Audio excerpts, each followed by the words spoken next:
نو د ابوبکر صدیق رضی الله تعالی عنہ په دور خلافت کې قصالی رااله جمعې ورځ وه لکه دا نن چې څنګه ده ابوبکر صدیق رضی الله تعالی عنہ د خطبې نه بعد دعا وکړه چې یا الله په دې خپلو بندګانانو رحم وکړه یا الله قصالی ده روټۍ نه میلاویږي خوراک څښاک نه میلاویږي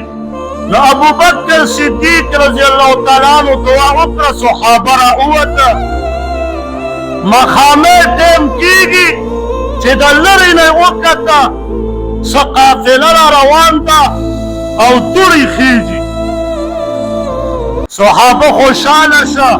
چې که خیر وي قافله را ورسېده او اوس به خوراک سامان پرې راغلی او دا به والو چې ماسخوتن لمونځ وشه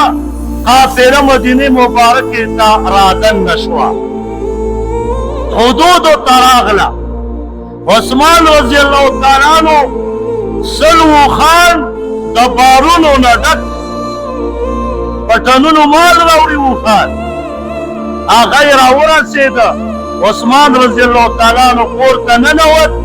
او خپلو نوکرانو غلامانو ته یې وویل چې هغه ځای کې وخان کېنوئ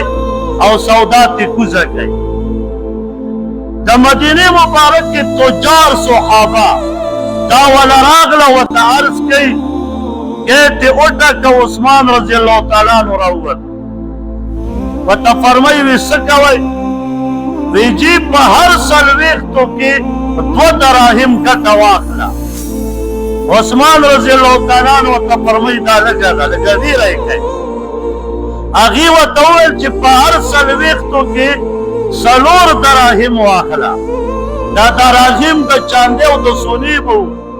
دا نه ته وایي چې که دا پاکستانۍ پیسې وي د دې خو هېڅ اهمیت نشته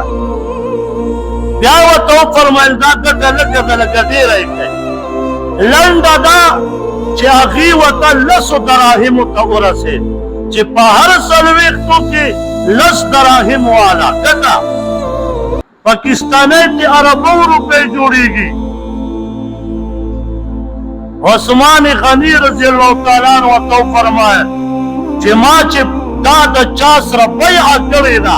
هغه ماله ډېره ګټه راکوي تاسو لږه راکوئ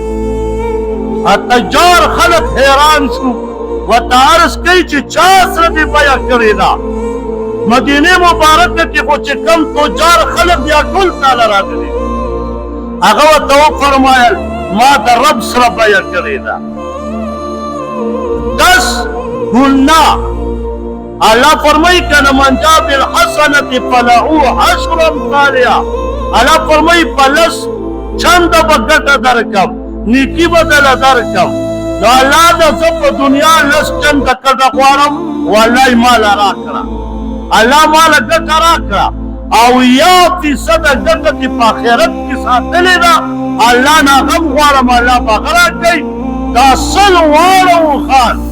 چې څومره ټنونه په دې مال او سودا پرته ده دا فی سبیل الله په مدینه مبارکه کې تقسیم کړي دې ته صحابه وایي والله دا ټوله دنیا راغونډ ای زمونږ وزیر اعظم راغونډ که دومره سودا د الله په لار ورکړي وربه یې کړي عثمان رضی الله تعالی عنہ چې دغه صدقه وکړه حسن رضی الله تعالی عنہ فرمایي وی په دغه شپه زه وده شوم وی ما خوب ولیده چې نبی علیه السلام په براق سور دی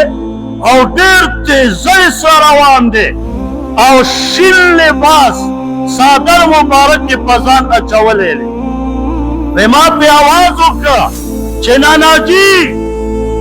ای باجانه ای پلاره نبي علیه السلام چېرته روان یې وی ما ته یې وفرمیل تا ته پته نشته چې عثمان رضی الله تعالی عنہ داسې صدقه کړې ده د الله په لار کې چې الله رب العزت د عثمان رضی الله تعالی عنہ نکاح د یو حورې سره تړي هغه مې خپل ته روان یم را باندې ناوخته دی چې زر ځان ورسوي